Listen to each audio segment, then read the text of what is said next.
What's up, guys, and welcome back to Tech Planet. Today we are going to be reviewing these aesthetic pendant lights. These are much cheaper than some of the more expensive options you've seen out there, so let's see how they hold up. Alright, so let's get this grow light unboxed so you can see what you can expect. This was sent to me for free by HMVPL.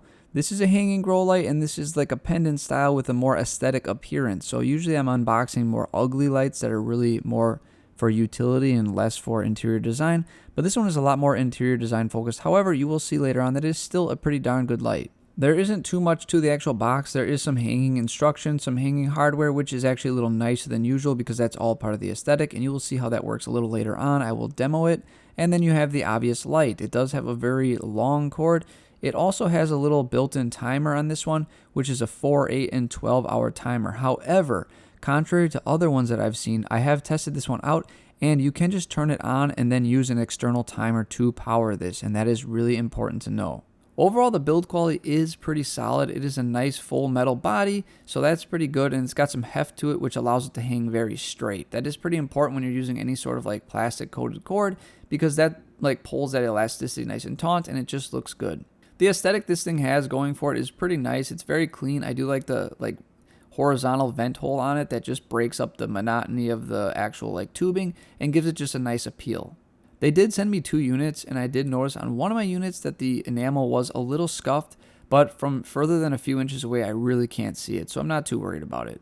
Looking at the front of the unit, it is clear, which is pretty nice in my opinion. I really don't like diffused lights. I know they can be a little easier on the eye and stuff, but you really reduce your output significantly, which is the main reason I don't like diffused lights. I usually almost always remove the diffusers because I'm trying to get the most bang for my buck in any situation. If you do not like that it's not diffused, you can always paint a diffuser over that lens and be just fine.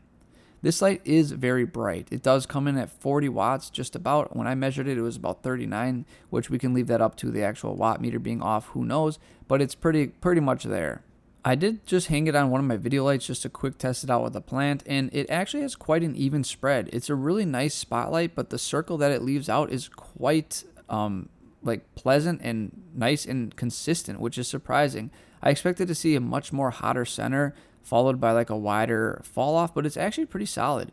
Maybe it's that little internal metallic reflector in there. I'm not sure, but it has a pretty decent spread for being a spotlight. I tested it versus one of my do-it-yourself ones that I made a long time ago. That light bulb is probably, I think, about half the wattage, but you can see the diffused difference, and you can really see in this footage how standard the spotlight is from the white. There is really no fall off. It is just a perfect white circle. Now we're going to move on to the actual hanging hardware, and this is really important because I want to save your guys' plants. You can easily make this mistake, so I'm going to help you not make this mistake. This kit comes with a little pulley and these little mounting screws and brackets, and it even comes with the drywall plastic mounting things. Personally, I would never trust my drywall. This light, while it's not super heavy, it is heavy enough. And over time, your drywall can loosen up, and just random things can cause issues, and it can drop out. So my biggest recommendation for you when hanging this fixture is please find a stud in your ceiling. You do not want this thing to come crashing down on top of your prized possession, because this light is definitely not a light you just put generic plants underneath it. Usually people are putting something they really love, and they're really showing it off in their interior space. So it's probably one of your more expensive plants, or just a really nice aesthetic plant that you wouldn't want to see get crushed. So once you've got that bracket hung on the ceiling, and like I said, make sure at least one of those screws is in a stud so you don't lose everything.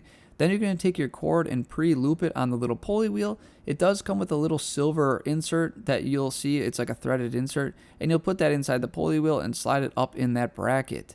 Once you have that in there, you're going to take 2 screws and screw it in from both sides, and that pretty much completes the vertical ceiling hanging spot. This is again where I'm going to make a really strong recommendation that while you're doing this, you don't have the actual plant underneath. And if you decide to adjust the actual height of this light when you're letting it spin to that pulley, please take your plants out from underneath it, because it's really easy to let the thing slam down and kill your plant. Next up, you're going to take this little cord clamp, and the kit comes with 2 of them. I forget how they suggest to do it in the instructions. They might show you to put this one on the actual ceiling just towards the back of the wall. Probably because you get a little bit better of a attachment. I'm not sure, but I'm going to put it on the actual wall just at the very top, and again in line with my actual light. This clamp is going to be where the first part of the cord clamps into, and that's going to keep it nice and flush against the ceiling. And then you'll have another one that you can put further down the wall to clamp it against the wall, so it's pretty much flush with every surface that it's up against, so it looks really clean and tidy. Because again, the whole purpose of this light is to look good. Overall, the installation is pretty easy and I got it up really quickly. As long as you can find a stud, you're pretty much all set and good to go. I did try hanging some other like alternative lights next to this just to see like how it compares in like aesthetic ways, if that makes any sense, because again, this is really meant for an interior design area or somewhere that you really want to look nice. My DIY one looks okay. You can see some bare bulbs don't really cut it, and then there's a Sansi or like SG bulb. Now I really like these bulbs, so I'm not knocking it, but you can see it just doesn't look as good as something clean like this. It definitely makes a big difference in an interior space to have nice looking lights, and I think this one really achieves that look. Because I have a little power meter, I did want to do a test and just kind of show you how diffusion really makes a difference. And so I used the Sansi light bulb and this HMVPL light just to show you the difference. And they're both almost exactly the same as far as the wattage is concerned. And so hanging them both at the same height, you can see that you get a lot more power out of the one that's not diffused versus the one that is diffused. And obviously that's quite obvious because as you diffuse the light, you get less. But this is a great reason why I don't really care for diffused light, because while it does spread a little bit more, if you're using a spotlight, you're not really after that and you are just after raw output. Finally, here it is with like one of my more like prized possessions, and this is a tie constellation that's been getting bigger and bigger up this plank, and you can see how nice it actually looks with this whole spotlight thing on here. If I didn't have a little toddler running around upstairs, I would definitely hang this light in my actual house, and I'm pretty much waiting for them to get older so I can do that. And just, I think it looks great with these nice spotlights. Like, look how it also frames it on the wall behind it. It just makes the plant look fantastic. I think these are really awesome for showing off your like prized possession or your most beautiful plants in a nice interior space.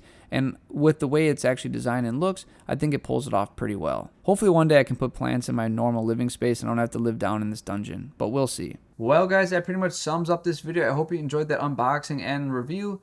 Hopefully you got an idea of what this light actually looks like, and you can see it does look pretty aesthetic. I was happy to see it was much brighter than what I tried to make. Obviously the bulb was a much higher wattage, but still I like what they've done without the diffuser, so it's a nice, strong, powerful light. And if you really don't like that, you can always sort of diffuse it yourself with some diffuser like paint or many other options, but that's a whole nother side topic. Either way, hope you guys enjoy this, and as always, may your plants go strong and healthy. I'll see you next time.